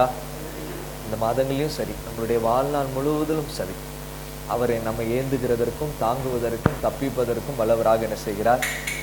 அவரே அல்பாவாக இருக்கிறார், அவரே ஒமேகாவாக இருக்கிறார், ஆதியாக இருக்கிறார், அவரே அந்தமாக இருக்கிறார். சகலத்தையும் அவர் நேர்த்தியாக நடத்துவதற்கு வல்லவராக இருக்கிறபடினாலே என்னுடைய வாழ்க்கையினுடைய எந்த பகுதியாக இருந்தாலும் அவர் நம்ம ஏந்துவதற்கும் சுமப்பதற்கும் தப்புவிப்பதற்கும் வல்லவராக என்ன செய்கிறார், இருக்கிறார். அந்த தேவன் தொடர்ந்து இந்த மாதங்களிலும் நம்ம என்ன செய்வாராக, வருகிற காலங்களிலும் நம்ம ஏந்தி சுமந்து தப்புவித்து அவருக்குள்ளாக நம்மை பாதுகாத்து தேவனுடைய கிருபை, தேவனுடைய சமாதானத்தை நமக்குள்ளாக நிலைநிற்கிற பண்ண வல்லவராக இருக்கிறார். தேவன் தாமே தொடர்ந்து நம்மை வழி நடத்துவாராக. இந்த நாளிலும் தியானத்திற்காக தெரிந்து கொள்ளப்பட்டதான தலைப்பானது திருமண்டலத்தின் மூலமாக நமக்கு கொடுக்கப்பட்டிருக்கிற தலைப்பு The watchfulness that is required in the church pastor. சபையின் அல்லது மந்தையை மேய்க்கிறவர்களிடத்திலே காணப்பட வேண்டியதான கண்காணிப்பின் தன்மையை குறித்து, விழிப்புணர்வை குறித்து நாம் தியானிக்கும்படியாக நாம் அழைக்கப்பட்டிருக்கிறோம். கிறிஸ்தவர்களுக்கு ஒரு கொடுக்கப்பட்டிருக்கிற ஒரு முக்கியமான ஒரு பணி என்றால் எப்பொழுதுமே என்ன செய்யணுமா? விழித்து இருக்கணும். எப்பொழுதுமே எப்படி இருக்கணுமா? கண்காணிப்பின் நிலைமையில நாம் என்ன செய்யணும்? காணப்படணுமா? கண்காணிப்பின் நிலைமை என்றால் என்ன சூழ்நிலையாக இருந்தாலும், நம்மளுடைய கண் ஒருவேளை மூடி இருந்தாலுமே சுத்திலும் என்ன நடக்க அப்படிங்கிறதை நாம் அறிந்து கொள்ளும்படியாக தேவன் நம்மை அழைக்கிறவராக இருக்கிறார். சுத்திலும் எதிராளிகள் வரும்போது நாம் எச்சரிக்கை உள்ளவர்களாக இருக்கும்படியாக தேவன் நம்மை அழைக்கிறார். நம் கண்காணிப்போடு நாம் எப்பொழுதும் எல்லா காரியங்களையும் நோக்கி எதிர்நோக்கி கொண்டு இருக்கும்படியாக தேவன் நம்மை அழைக்கிறவராக இருக்கிறார். எதற்காக கண்காணிகள் இருக்கிறாங்க? எதற்காக இப்படியாக ஒரு கண்காணியானவன் அல்லது காவல்காரனானவன் இருக்கிறவனாக இருக்கிறான் என்றால், நம்மையும் நம்மளுடைய உடைமைகளையும் பாதுகாக்கும்படியாக என்ன செய்கிறார்கள்? செயல்படுகிறவர்களாக இருக்கிறாங்க. ஒருவேளை ஒரு பில்டிங்ல நம்ம எடுத்துக்கிட்டோம் அப்படின்னா வெளியே என்ன செய்வாங்க? செக்யூரிட்டி கார்டு என்ன செய்வாங்க? உட்கார்ந்து இருப்பாங்க. ராத்திரி ஒரு 1 மணி 2 மணிக்கு வரும்போது ஒரு 2 செக்யூரிட்டி கார்டு உட்கார்ந்து நல்லா தூங்கிட்டு இருக்காங்க அப்படின்னா நம்ம என்ன செய்வோம்? பரவாயில்ல, கஷ்டப்பட்டு என்ன செய்யறாங்க? தூங்குறாங்க, அதனால நல்லா என்ன செய்யட்டும்? தூங்கட்டும். நம்ம பாட்டுக்கு நம்ம வேலையை என்ன செய்வோம்? பார்ப்போம். நம்ம விடுவோமா? இல்லை. ராத்திரி நேரம் அவங்க வேலை என்னது? அவங்க விழித்திருந்து என்ன செய்யணும்? கண்காணிக்கும். யாரும் என்ன செஞ்சிடக்கூடாது? வெளியிருந்து வந்துடக்கூடாது, திருட வந்துடக்கூடாது, கொலைக்காரன் வந்துடக்கூடாது, யாரும் வந்து என்ன செஞ்சிடக்கூடாது? தீங்க கொண்டு வராதபடிக்கு அவன் விழுத்திருந்து என்ன செய்யணும்? பாதுகாக்கும்படியாக தேவன் பாதுகாக்கும்படியாக அவனுடைய கடமையாக என்ன செய்கிறது? இருக்கிறது. இது எதற்காக? நம்மளுடைய வீடு, நம்மளுடைய உடைமைகள், நமக்கு உண்டான எல்லாவற்றையும் பாதுகாக்கும்படியாக அந்த செக்யூரிட்டி நல்லா இருக்காங்களா அப்படின்னு நம்ம என்ன செஞ்சுக்கிடுவோம்? செக் பண்ணிக்கிடுவோம். ஒருவேளை எங்க வீடு வாங்கினாலும் சரி, அந்த வீடு வாங்குற பகுதியில நல்ல செக்யூரிட்டி இருக்காங்களா, நல்ல பாதுகாப்பு இருக்கா, அந்த இடத்துல எந்த ஒரு கொலைகள், எந்த விதமான ராபரி எதுவும் நடக்காம இருக்கா அப்படிங்கிறத நம்ம பார்த்து தான் என்ன செய்வோம்? வீடை என்ன செய்கிறவர்களாக இருக்கிறோம்? வாங்குகிறவர்களாக இருக்கிறோம். அதே போலதான் அந்த காலத்திலும், இந்த ராஜாக்களுடைய காலத்துல அரண்மனைகளை பாதுகாக்கும்படியாக அரண்மனை சுவர்கள் என்ன செய்யும்? உயராக கட்டப்பட்டிருக்கும். பட்டணங்களை பாதுகாக்கும்படியாக பட்டண சுவர்கள் என்ன செய்யப்பட்டிருக்கும்?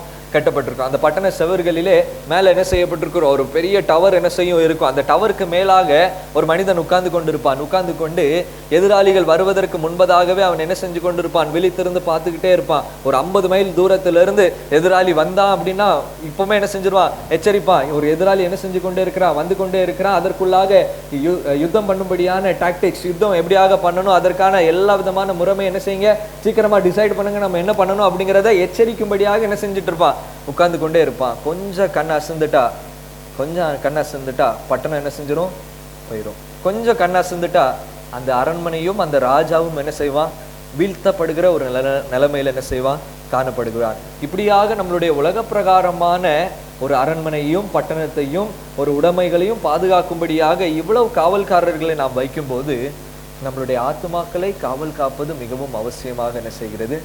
இருக்கிறது. நம்மளுடைய ஆத்துமாக்களை பாதுகாப்பது மிகவும் அவசியமாக இருக்கிறது. நம்மளுடைய ஆத்துமா பாதுகாக்கப்படுகிற நிலைமையில இருக்கா என்கிறதை விழித்திருந்து பார்க்கும்படியாக தேவன் நம்மை அழைக்கிறவராக இருக்கிறார். ஆகவேதான் வாசிக்கிட்ட முதலாவது வேத பகுதியில எசேக்கியேல் 3ஆம் அதிகாரம் 17வது வசனத்தை வாசிக்கும் போது, மனுபுத்திரனே, உன்னை இஸ்ரவேல் வம்சத்தாருக்கு காவலான்களாக நான் என்ன செய்தேன்?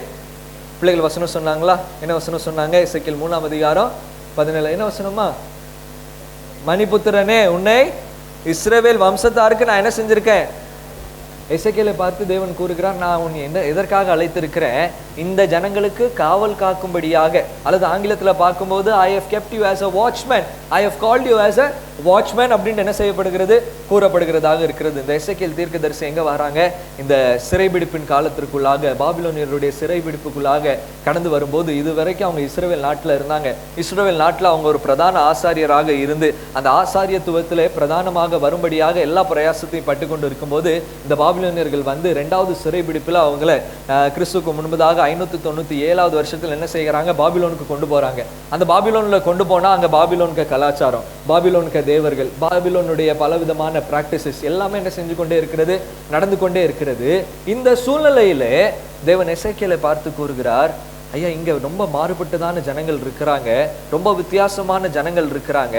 ஆனால் நான் தெரிந்து கொண்ட ஜனம், என்னால் இஸ்ரவேல் என்கிற ஜனக்கூட்டத்தை நான் அழைத்தேன், அவர்களை நான் தெரிந்து கொண்டேன், அவர்களை நான் நேசித்தேன், அவர்களை நான் ஆசீர்வதித்தேன்.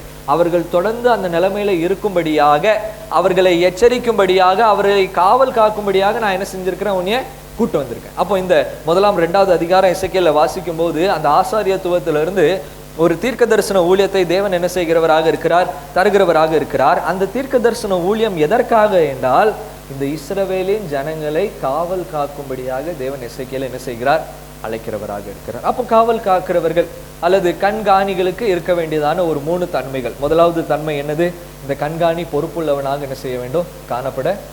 இந்த கண்காணி எப்படி இருக்கணும், பொறுப்புள்ளவனாக என்ன செய்யணும், காணப்பட வேண்டும். சிம்பிளாக எக்ஸாம்பிளாக எடுத்துக்கிட்டோம் அப்படின்னா, ஒரு வாட்ச்மேன் எப்படியாக இருக்கணும், பொறுப்புள்ளவனாக என்ன செய்யணும், பொறுப்புள்ளவனாக காணப்படணும். சில நேரம் எங்கள் பில்டிங்கில் வந்தீங்க அப்படின்னா வாட்ச்மேன் என்ன செஞ்சுக்கிட்டே இருப்பாங்க, வருஷத்துக்கு ஒருக்கா என்ன செஞ்சுக்கிட்டே இருப்பாங்க, மாற்றிக்கிட்டே என்ன செய்வாங்க இருப்பாங்க.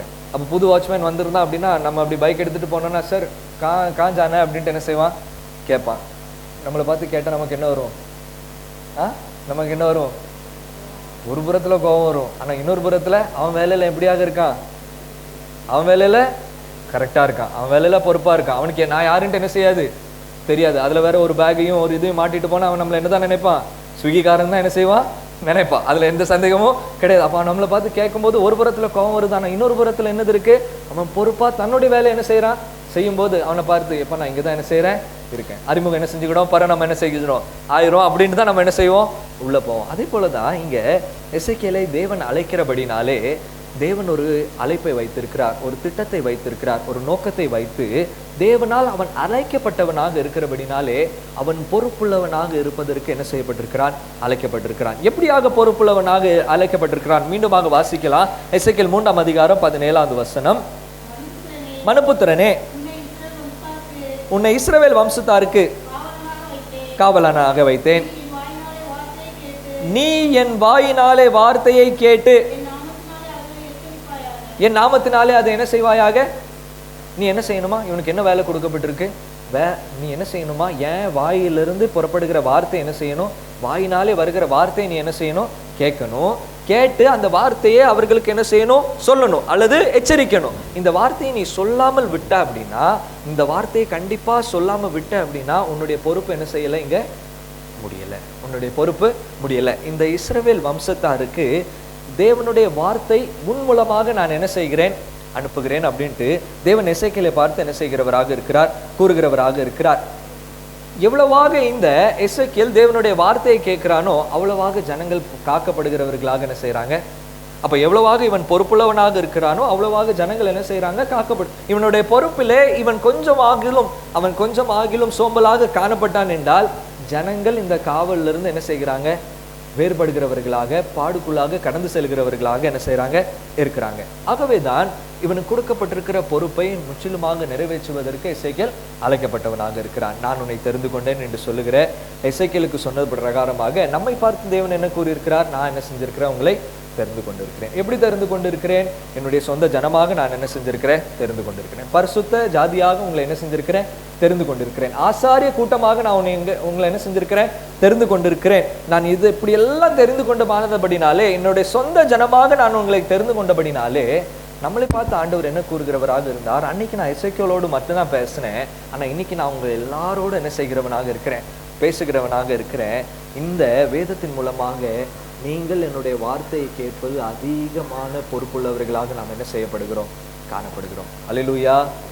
ஒரு கிறிஸ்தவனுக்கு கொடுக்கப்பட்டிருக்கிற ஒரு முக்கியமான பொறுப்பு என்னவென்றால், இந்த வேதத்தை வாசித்து தேவனுடைய சத்தத்தை கேட்பது, தேவனுடைய மெல்லிய சத்தத்தை கேட்பது. தேவன் என்ன கூறியிருக்கிறார் அப்படிங்கிறதை இங்க வாசிக்கும் போது மாத்திரமே தேவன் நம்மோடு என்ன செய்கிறவராக இருக்கிறார், பேசுகிறவராக என்ன செய்கிறார். எல்லார் கையிலையும் என்னது இருக்கு, ஃபோன் இருக்கு. காலையில எழும்பி அந்த ஃபோனில் வாட்ஸ்அப் ஓப்பன் பண்ணோம் அப்படின்னா ஒரு 15 வாக்குத்தத்த வசனமாவது என்ன செஞ்சிடும், ஒரு நாளைக்கு வருமா இல்லையா, 15 வாக்குத்தத்த வசனமாவது லைனா என்ன செஞ்சிடும். நான் உன்னை ஆசீர்வதிப்பேன், உன்னை நான் பெருக பண்ணுவேன், வாதையும் கூடாரத்தை அணுகாது, நீ கடன் வாங்காது இருப்பாயாக, நீ கடன் என்ன செய்வாதாக, கொடுப்பாயாக. எப்படி இதெல்லாம் என்ன செய்யும், இந்த வார்த்தையை கேட்ட உடனே மனசுக்கு என்னதாயிரும், ரொம்ப ரொம்ப. ஆனால் ஆண்டவர் இந்த வார்த்தையை உங்களிடத்துல பேசல, ஆண்டவர் வேதத்தில் கொடுக்கப்பட்ட வார்த்தைகளே நம்மளிடத்தில் என்ன செஞ்சிருக்கிறார். அல்லேலூயா. இதை கேட்கும்படியாக தேவன் நம்ம என்ன செய்கிறவராக இருக்கிறார். அந்த வசனம் முழுவதுமான வசனம் கூட என்ன செய்யாது, எல்லா வசனத்தின் ஒரு பாதி, ஒவ்வொரு பாதியா என்ன செய்யும், ஒரு லைன் தான் இருக்கும். அந்த வசனம் முழுவதுமாக கூட என்ன செய்யாது, எப்பொழுது அந்த ஆசீர்வாதம் கிடைக்கும், எப்பொழுது அந்த நன்மை எனக்கு உண்டாகும் அப்படிங்கிறதுக்கான எந்த ஒரு கண்டிஷனும் அதில் என்ன செய்யாது. எல்லாம் என்ன செய்யும், உனக்கு கிடைக்கும் கிடைக்கும் கிடைக்கும் கிடைக்கும் கிடைக்கும். அது கிடைச்சோடனே அப்ப எனக்கு எச்சரிப்பாக இருப்பதற்கு தேவன் நம்ம என்ன செய்கிறவராக இருக்கிறார், அழைக்கிறவராக இருக்கிறார். நம்மளுடைய பொறுப்பு என்னவென்றால் இந்த வேதாகமத்தை வாசிப்பது என்பது. இந்த வேதாகமத்தை தேவன் நமக்கு தந்து, தேவன் நம்மை இந்த வேதாகமத்தின் மூலமாக நம்மை வெளிப்படுத்தினபடினாலே இந்த வார்த்தைகளை கேட்கும்படியாக நம்மை தேவன் என்ன செய்கிறவராக இருக்கிறார், அழைக்கிறவராக இருக்கிறார். இரண்டாவது காரியமாக இந்த காவலாளனுக்கு இருக்க வேண்டியதான ஒரு முக்கியமான தன்மை என்னவென்றால் எச்சரிப்பின் தன்மை என்ன செய்யணுமா, இந்த காவலாளன் கிட்ட இருக்கணுமா. எசேக்கியேல் 3:18 வாசிக்கும் போது தேவன் கூறுகிற காரியம் என்னவென்றால், துன்மார்க்கர்கள் என்ன செய்கிறாங்க, துன்மார்க்கம் செய்கிறவர்களாக இருக்கிறாங்க. அந்த துன்மார்க்கனாய் இருக்கிறான் என்பதை எச்சரிப்பது உன்னுடைய கடமையாக என்ன செய்கிறது. பாவம் செய்கிறவனை பார்த்து நீ பாவம் செய்கிற, நீ செய்கிறது தேவனுக்கு பிரியம் இல்லாத காரியமாக இருக்கிறது என்பது சொல்ல வேண்டியது உன்னுடைய கடமையாக என்ன செய்து இருக்கு. அப்படி சொல்லாவிட்டால் அந்த பாவி மரணத்துக்கு நேராக என்ன செய்வான், கடந்து போவான். அந்த பாவியினுடைய தண்டனையும் உன் மேல என்ன செய்யும், சுமரும் அப்படின்ட்டு இங்க தேவன் எசேக்கியேலை பார்த்து என்ன செய்கிறவராக இருக்கிறார், கூறுகிறவராக இருக்கிறார். காயினை பார்த்து தேவன் கூறுகிறவராக இருக்கிறார், உன் சகோதரனாகிய ஆபேல் எங்க, உன் பக்கத்துல இருக்கிறவன் எங்க அப்படின்ட்டு என்ன செய்கிறவராக இருக்கிறார், கேட்கிறவராக இருக்கிறார். நம்மை பார்த்து கேட்பார். அவன் செஞ்சது தப்புன்ட்டு தெரியும்ல, அந்த செஞ்சது பாவம் என்று தெரியும் அல்லவா. உன்னுடைய சகோதரன், உன்னுடைய அயலத்தார், அக்கம் பக்கத்துல இருந்தவர்கள், நண்பர்கள் செஞ்சது தவறு அப்படின்னு தெரியும் போது அவர்களை எச்சரிக்காமல் போனது என்ன அப்படின்ட்டு இங்க தேவன் எசேக்கியேலை பார்த்து கேட்பார் என்று சொன்ன தேவன் நம்மளை பார்த்து கேட்பதற்கு ஏன் இந்த இஸ்ரவேல்ல இருந்து பாபிலோனுக்குள்ளாக வந்திருக்கிறாங்க. இஸ்ரவேல்ல அங்க அவர்கள் பலிகளை செலுத்துகிறாங்க, தகன பலிகளை செலுத்துகிறாங்க, துதி பலிகளை செலுத்துகிறாங்க, நந்தி பலிகளை செலுத்துகிறாங்க, பாவ நிவாரண பலிகளை செலுத்துகிறாங்க. ஆனா இப்போ பாபிலோனுக்கு வந்த உடனே கலாச்சாரம் எல்லாம் செஞ்சுட்டு மாறிட்டு இங்கெல்லாம் பலிகள் செலுத்தணுமா அப்படின்ற ஒரு கேள்வி என்ன செய்கிறது, அவர்களுக்குள்ளாக வருகிறது. எசேக்கியேல் போய் சொல்றான், தேவனுக்கு செலுத்த வேண்டியது என்ன செஞ்சுட்டு தேவனுக்கு செலுத்திடு. ஓய்வு நாள் கர்த்தருடையது, அந்த ஓய்வு நாளை பரிசுத்தமாக என்ன செய், ஆசரி அப்படின்ட்டு இந்த ஜனங்களுக்கு எச்சரிக்கிறவனாக இருக்கிறான். நீ ஓய்வு நாள் என்ன செஞ்சிடாத. ஒருவேளை பாபிலோன்ல ஓய்வு நாள் இல்ல, இங்க யாரும் என்ன செய்யல, தேவனுடைய ஆலயத்திற்குள்ளாக தேவனுடைய சமூகத்திற்குள்ளாக செல்லல, அவங்களுடைய வேலைகளை பார்க்காங்க, நாங்களும் வேலைகளை பார்ப்போம் என்று நீ போன அப்படின்னா எச்சரிப்பா என்ன செய் இரு அப்படின்ட்டு இங்க எசேக்கியேல் என்ன செய்கிறவனாக இருக்கிறான், ஜனங்களுக்கு எச்சரிக்கிறவனாக இருக்கிறான். எச்சரியாமல் போனால் அவன் ஜனங்களை ஏமாற்றுகிறவனாக இருக்கிறான் என்று தேவன் என்ன செய்கிறவராக இருக்கிறார், கூறுகிறவராக இருக்கிறார். எப்படியாக எச்சரிக்கிறான், அன்பு நிமித்தமாக என்ன செய்கிறான், எச்சரிக்கிறவனாக இருக்கிறான். அதான் அப்போஸ்தலனாகிய பவுல் சொல்கிறார், அப்போஸ்தலர் 20:26 எடுத்தவர்கள் வாசிக்கலாம். Acts chapter 20:26.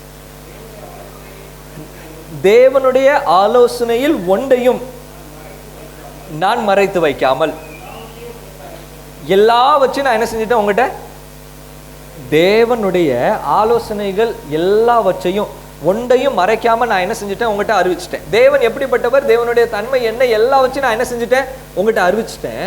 இனிமே நீங்க கேளுங்க, கேட்காம போங்க, அந்த இரத்த பலி என் மேல என்ன செய்யாது, சுமராது அப்படிங்கிறத 27 அவர் என்ன செய்கிறார், கூறுகிறவராக இருக்கிறார். ஏனென்றால் விசுவாசிகள் இடத்துல அவர் சத்தியத்தை கூறுகிறார், எல்லா வார்த்தை கூறுகிறார், எச்சரிக்கிறார். நீங்கள் செய்யறது பாவம் என்று, அந்த பாவத்தை எச்சரிக்க பின்பதாகவும் நீங்க பாவம் செஞ்சீங்க அப்படின்னா அது உங்களுடைய சாய்ஸ். ஆனா எச்சரிக்க வேண்டியது, உங்களுக்கு சொல்ல வேண்டியது என்னுடைய கடமையாக என்ன செய்கிறது இருக்கிறது. அதே போலதான் நோவா வாழ்ந்த காலத்துல நோவா பேலை என்ன செய்கிறார், உண்டு பண்ணுகிறவராக இருக்கிறார். எத்தனை ஆண்டு நோவா பேலையை உண்டு பண்ணினார், 120 ஆண்டு என்ன செய்கிறார் பேலையை.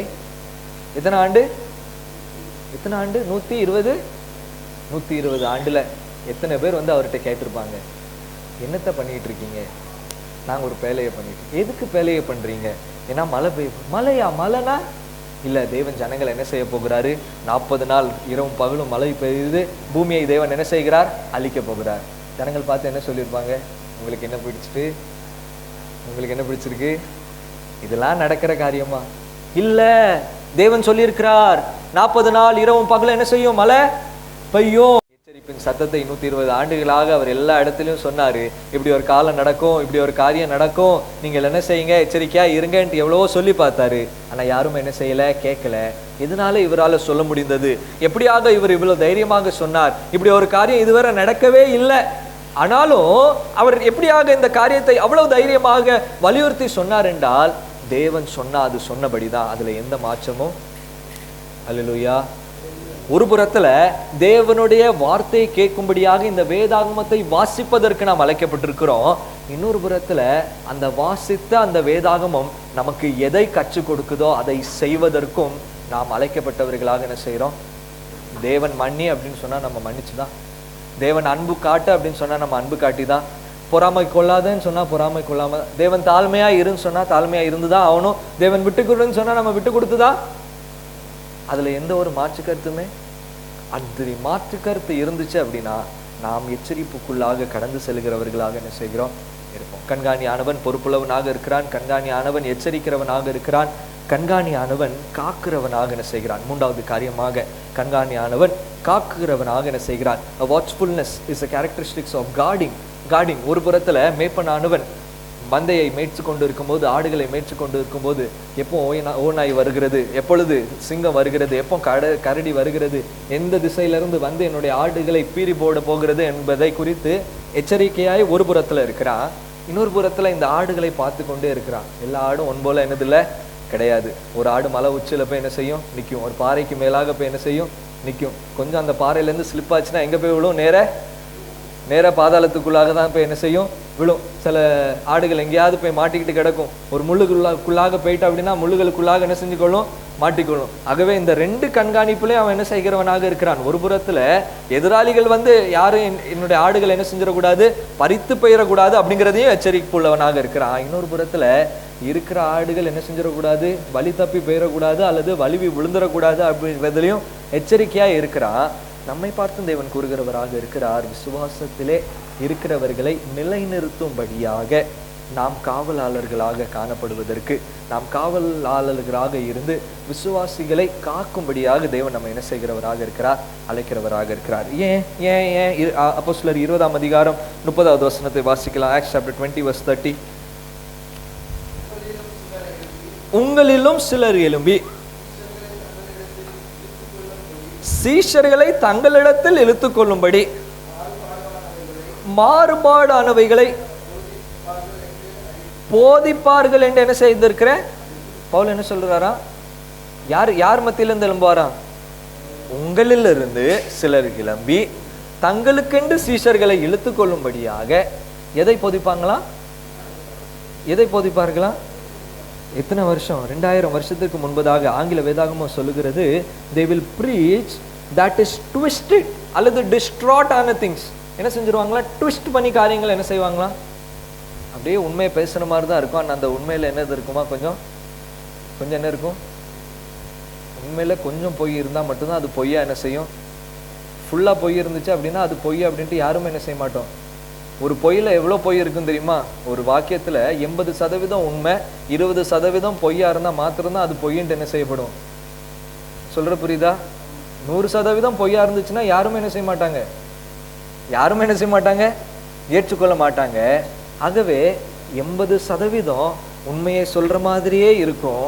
அந்த கடைசியில் அந்த 20% பொய்யை சொல்லி ஒரு மாறுபாடான ஒரு உபதேசத்தையும் மாறுபாடான போதகத்தையும் உங்கள் மத்தியில் என்ன செய்வாங்களா, சொல்வார்கள். அதற்கு நீங்க என்ன செய்யுங்க, எச்சரிக்கையாய். இது விசுவாசிகளே என்ன செய்யப்படும், உளப்படும். இது அநேக நேரங்களில் விசுவாசிகளே என்ன செய்யப்படும், தள்ளப்படுகிறதாக இருக்கிறது. ஏனென்றால் இந்த விசுவாசிகளுக்குள்ளாக தங்களுடைய பெருமையையும் தாங்கள் தேவனோடு இணைந்திருக்கிறார்கள் என்கிறதை காண்பிக்கும்படியாக, பலவிதமான தன்மைகளை காண்பிக்கும்படியாக சில நேரங்களில் நம்மை வழி தப்ப பண்ணுகிற அநேகர் நம் மத்தியிலிருந்து என்ன செய்வாங்களாம், எழும்புவார்கள் அப்படின்ட்டு அப்போஸ்தலனாகிய பவுல் எப்போ சொல்லியிருக்கிறாரு. அப்போ என்ன செய்கிறாங்க, வேதத்துல சொல்லப்படாத காரியங்களை சொல்லப்பட்டது போல நமக்கு என்ன செய்கிறவர்களாக இருக்கிறாங்க, போதிக்கிறவர்களாக காணப்பட்டு மாறுபாடான போதனைகள் செய்கிறவர்களிடத்துல எச்சரிக்கையா இருக்கும்படியாக தேவன் நம்ம என்ன செய்கிறவராக இருக்கிறார், அழைக்கிறவராக இருக்கிறார். ஒரு வீட்டுக்கு போயிருந்த வயதான பெற்றோர்கள் என்ன செஞ்சாங்க, இருந்தாங்க. கிட்டத்தட்ட ஒரு 65 வயதுக்கு மேலானவர்கள், 2 பேருமே ஹஸ்பண்ட் அண்ட் ஒய்ஃப் கப்பலாக இருந்தாங்க. அவங்களுடைய பிள்ளைகளுடைய திருமணம் முடிந்து கிட்டத்தட்ட இப்போ தான் என்ன செஞ்சுருக்கிறாங்க, ஒரு புது வீட்டுக்குள்ளாக ஷிஃப்ட் ஆகி கிட்டத்தட்ட ஒரு 6 மாதம் என்ன செஞ்சுருக்காங்க, அவங்க பிள்ளைகளுக்கு எல்லாரும் கல்யாணம் ஆனதுனால இப்போ என்ன செய்கிறாங்க, தனியாக ஹஸ்பண்ட் ஒய்ஃபாக இருக்கிறாங்க. 65+ வயசு அவங்களுக்கு என்ன செய்து இருக்குது. அந்த தந்தையாருக்கு என்ன செஞ்சுருக்கு, கடந்த 6 மாதத்தில் கிட்டத்தட்ட ஒரு 2 ஆப்ரேஷன் என்ன செஞ்சுருக்கு, நடந்திருக்கு. கால் பகுதியில் ஒரு ஆப்ரேஷன், ஒரு இடுப்பு பகுதியில் ஒரு ஆப்ரேஷன் என்ன செஞ்சுருக்கு, நடந்திருக்கு. அவங்கள போய் பார்க்க போனேன், விசாரித்தேன், பேசிக்கொண்டு இருக்கும்போது அந்த தாயார் சொல்கிறாங்க, இந்த வீட்டுக்கு ஷிஃப்ட் ஆன பிறகு தான் எனக்கு உள்ளாக என்ன வந்திருக்கு, இந்த பலவீனம். இந்த வீட்டுக்குள்ளாக ஷிஃப்ட் ஆன பிறகு தான் எனக்கு என்ன உண்டாகிருக்கு, இந்த பலவீனம். அப்படியாம்மா அப்படின்னு நான் கேட்டுக்கிட்டேன். அடுத்தது சொன்னாங்க, இந்த வீட்டில் ஏதோ ஒரு சுகவீனத்தின் ஆவி என்ன செஞ்சு கொண்டே இருக்கிறது, ஒரு பலவீனத்தின் ஆவி என்ன செஞ்சு கொண்டு இருக்கிறது, சூழ்ந்து கொண்டு இருக்கிறது அப்படின்ட்டு என்ன செஞ்சாங்க. சொன்னோன்னே நான் நினச்சிக்கிட்டேன், இது நீங்கள் பேசுகிற வார்த்தை இல்லை, யாரோ உங்கள் மனசில் என்ன செஞ்சுருக்காங்க, போட்டிருக்காங்க அப்படின்ட்டு. அவங்ககிட்ட கேட்டேன், யாருமா அப்படி சொன்னா அவங்ககிட்ட அப்படின்ட்டு என்ன செஞ்சேன், கேட்டேன். இல்லை, ஒரு ஊழியக்காரங்க வந்தாங்க, அவங்க ஜெபிக்கும் போது என்ன செஞ்சாங்க, சொன்னாங்க. என்ன சொன்னாங்க, இந்த வீட்டுக்குள்ளாக வந்ததுனால தான் உங்களுக்கு என்ன செஞ்சிருக்கு, இந்த பலவீனம். இந்த பலவீனம் என்ன செஞ்சிருக்கு, அந்த தகப்பனார் 60 வயசாக கஷ்டப்பட்டு என்ன செஞ்சிருக்கிறாங்க, உழைச்சிருக்கிறாங்க. அந்த கஷ்டப்பட்டு உழைத்த உழைப்பின் சரீர பலவீனம் மாத்திரமே அவங்களுக்கு என்ன செஞ்சிருக்கு, ஏற்பட்டிருக்கு. அது நிமித்தமாக என்ன செஞ்சிருக்கு, ஆப்ரேஷன் நடந்திருக்கு. இயல்பாக எல்லா மனிதருக்கும் வருகிறதான பலவீனம். ஆனா அந்த பலவீனத்தை இது ஏதோ ஒரு ஆவினால வந்திருக்கு அப்படின்ட்டு சொன்ன உடனேயே அந்த மனிதர்களுக்குள்ளாக வருகிற எண்ணம் என்ன, ஒரு பயம் என்ன செய்கிறது, ஒரு பயம் என்ன செய்யுது, ஏதோ ஒரு ஆவி என்ன செய்யுது, அதனாலதான் என்ன செய்யுது, இப்படிப்பட்டதான சூழ்நிலைகள் இருக்கு அப்படின்ட்டு அதுக்குள்ளாக தள்ளப்படுகிறவர்களாக இருக்கிறாங்க. இது வரைக்கும் சொன்னதெல்லாம் கரெக்டா இருந்துச்சு. அந்த கடைசியில போட்ட ஒரு சின்ன பிட்டு இருக்கு தெரியுமா, அந்த பிட்டு தான் மாறுபாடான இப்படியாக ஜனங்களை பயத்திற்குள்ளாக வைத்திருக்கிற அநேக போதனைகள் நமக்குள்ளாக என்ன செய்கிறது, அநேக போதனைகள். ஐயா அப்படி இல்லையா, விடுதலையின் சத்தியத்தை அறியும்படியாக தேவன் நம்ம என்ன செய்திருக்கிறார், அழைத்திருக்கிறார். நம்மை அவருடைய பிள்ளைகள் என்று தேவன் அழைக்கிறவராக இருக்கிறார். நம்மை அவருடைய சொந்த ஜனங்கள் என்று அழைக்கிறவராக இருக்கிறார். நமக்கு என்ன பயம், நமக்கு என்ன பயம். அதான் பவுல் தீமோத்தேயுக்கு எழுதும்போது எழுதுகிறார், தேவன் நமக்கு பயத்தின் ஆவியை கொடாமல் பலமும் அன்பும் தெளிந்த என்ன ஆவியை கொடுத்திருக்கிறாரா, பலனும் அன்பும் தெளிந்த. ஆனா யாராவது உங்ககிட்ட சொல்லிட்டாங்க, உங்களுக்கு இந்த வலி இந்த போராட்டம் இதனால அப்படின்னா உடனே நம்ம என்ன செஞ்சிருவோம், எப்படி இந்த ஆடு கொஞ்சம் அப்படி ஸ்லிப் ஆகி அந்த மலையிலிருந்து தவறி விழுதோ அதே போல நம்மளும் என்ன செஞ்சுக்கிட்டோம், தைரியமா சொல்லி பாருங்க, இல்லை இது என்னுடைய சரீர பலவீனம், ஆண்டவர் எனக்கு சுகத்தை தருவாருன்ட்டு ஒரு வார்த்தை சொல்லி பாருங்க, எந்த பயமும் என்ன செய்யாது உங்களை. அல்லேலூயா, அல்லேலூயா. எந்த ஊழியக்காரனும் உங்களுடைய உங்க டோர் வாசல்ல என்ன செய்ய மாட்டாங்க. நீங்க ஆமாண்டு எக்ஸெப்ட் பண்ணிட்டீங்க அப்படின்னா அந்த டோர்ல எப்பவும் காலிங் பெல் என்ன செஞ்சுக்கிட்டே இருக்கும். இந்த காலத்திற்குள்ளாக இந்த மாறுபாடான போதனைகளுக்கு எச்சரிக்கையா இருப்பதற்கு. ஏன் இந்த மாறுபாடான போதனைகள்லாம் இவ்வளவு அதிகமாக இருக்கு? ஏன்னா நம்ம என்ன செய்ய மாட்டோம், மறுபடியும் அதே முதல் பாயிண்ட்டுக்கு போனோம் அப்படின்னா, ஒரு வசனத்தை வாசிட்டாலே அதிலே நம்ம என்ன செஞ்சிடறோம், தேவன் என்ன கூறியிருக்கிறார், என்னை குறித்து தேவன் என்னை கூறியிருக்கிறார், தம்மை குறித்து தேவன் என்னை கூறியிருக்கிறார், எனக்கும் அவருக்கு என்ன உறவை வைத்திருக்கிறார் என்று இந்த வேதத்தை திறக்கல அப்படின்னா நமக்கு என்னதில்லை, விடுதலை. தேவன் விடுதலை கொடுக்கும்படியாக வந்திருக்கிறார், ரட்சிப்பை கொடுக்கும்படியாக வந்திருக்கிறார், அதை சுதந்திரித்து கொள்ளும்படியாக நாம் எப்பொழுதும் விடுதலை உள்ள பிள்ளைகளாக, விடுதலை பெற்ற பிள்ளைகளாக வாழும்படியாக எச்சரிப்பு உள்ளவர்களாக இருப்பதற்கு தேவன் நம்ம என்ன செய்கிறார். அப்போ நம்ம காவலாளர்களாக இருக்கிறோம் என்றால் எதற்காக? தேவன் நம்ம கொடுத்திருக்கிற பொறுப்பின்படியாக வேதாகமத்தை வாசிப்பதற்கு நாம் அழைக்கப்பட்டிருக்கிறோம். எல்லா சூழ்நிலையிலும் பாவத்திற்கும் பாவமான காரியங்களுக்கும் எச்சரிப்பு கொடுக்கும்படியாக தேவன் நம்மை அழைத்திருக்கிறார். அதே போல விசுவாசிகளை கண்காணிக்கும்படியாக, விசுவாசிகளை காப்பாற்றும்படியாக, யாரும் விழுந்துராதபடிக்கு பாதுகாக்கும்படியாக தேவன் நம் மீது பொறுப்பை என்ன செய்திருக்கிறவராக இருக்கிறார், கொடுத்திருக்கிறவராக இருக்கிறார். அமெரிக்கன் சிவில் வார் 1861 வருஷத்துல நடந்து கொண்டிருக்கிற சூழ்நிலையில அங்க காவல் காக்கிறவர்கள் அல்லது அந்த சோல்ஜர்ஸ் என்ன செய்வாங்க, அந்த கேம்ப்க்கு வெளியே என்ன செய்வாங்க, காணப்படுவாங்க. ராத்திரி நேரம் முழுவதும் அவங்க என்ன செய்யணும், அங்க நிக்கணும். டே டைமில் அநேக நேரங்களில் அநேக பிரயாணங்கள் செய்வாங்க, நிறைய எக்ஸாஷன் இருக்கும், பயங்கர வெயில் இருக்கும், வெக்கம் இருக்கும். என்னது இருந்தாலும் ராத்திரி அவங்களுக்கு கொடுக்கப்பட்டிருக்கிற பொறுப்பு என்னது? அந்த எல்கையை சுற்றிலும் அவங்க என்ன செய்யணும்? பாதுகாக்கணும். ஒருவேளை அவங்க பாதுகாக்கிறதற்கு தவறிட்டாங்க, கொஞ்சம் கண்ணு சொக்கிட்டு அப்படின்னா அவங்களுக்கான தண்டனை என்ன தண்டனை தெரியுமா? என்ன தண்டனை? மரண. என்ன தண்டனை? மரண.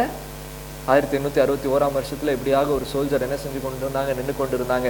எவ்வளவோ தூங்கக்கூடாதுன்னு நினைச்சிட்டு இருந்தாங்க. ஆனால் கண் என்ன செஞ்சுட்டு ரொம்ப பாரம் ஆயிட்டு அவங்க ரைஃபிள் அப்படியே கீழே வச்சாங்க. அந்த ரைஃபிள் அப்படியே கொஞ்சம் என்ன செஞ்சாங்க? கண்ணை அசைஞ்சாங்க. கண் அப்படியே தூங்கும்போது லைட்டாக தூக்கம் என்ன செஞ்சுட்டான் அவங்களுக்கு வந்துட்டு. உயர் அதிகாரி என்ன செஞ்சுட்டான்?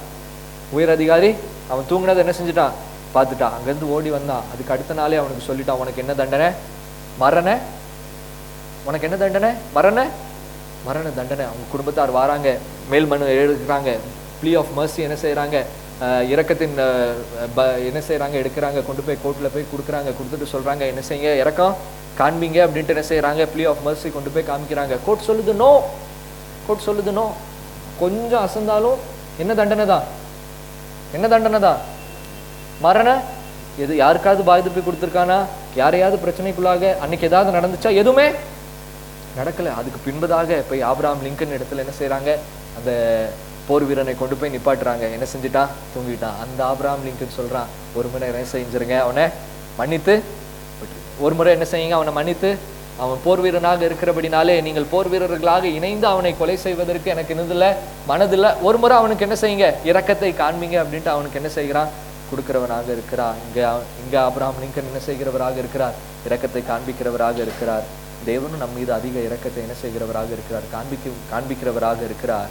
ஆனால் தேவன் நம்ம இடத்தில் எச்சரிப்பை அதிகமாக எதிர்பார்க்கிறவராக இருக்கிறார். நம்ம கொடுக்கப்பட்டிருக்கிற பொறுப்பிலே நாம் வேதத்தை வாசிப்போம், வேதத்தின் பிரகாரமாக நாம் நடப்பதற்கு நம்மை ஒப்பு கொடுப்போம். தொடர்ந்து அநேகரை ஆண்டவருடைய பாதைக்குள்ளாக நிலைநிறுத்தும் பணியிலே நம்மை நாம ஏற்படுத்தி சத்திய வேதாகமம் என்ன சொல்லுகிறதோ அதன்படியாக ஜனங்களை தைரியமாக நாம் நடத்தி, நாம் பயத்தோடு அல்ல, நாம் தைரியத்தோடு தேவனுடைய ஆட்டுக்குட்டியானவர் நமக்காக மரித்திருக்கிறபடினாலே கிருபாசனத்திற்குள்ளாக தைரியத்திற்குள்ளாக வரும்படியாக அழைக்கிற தேவனுடைய சமூகத்திற்குள்ளாக நாம் கடந்து வருவோம். தொடர்ந்து தேவன் தாமே நாம் ஒவ்வொருவரையும் வழி நடத்தி ஆசீர்வதிப்பாராக. தொடர்ந்து தேவன் தாமே இந்த திருவார்த்தையை ஆசீர்வதிப்பாராக.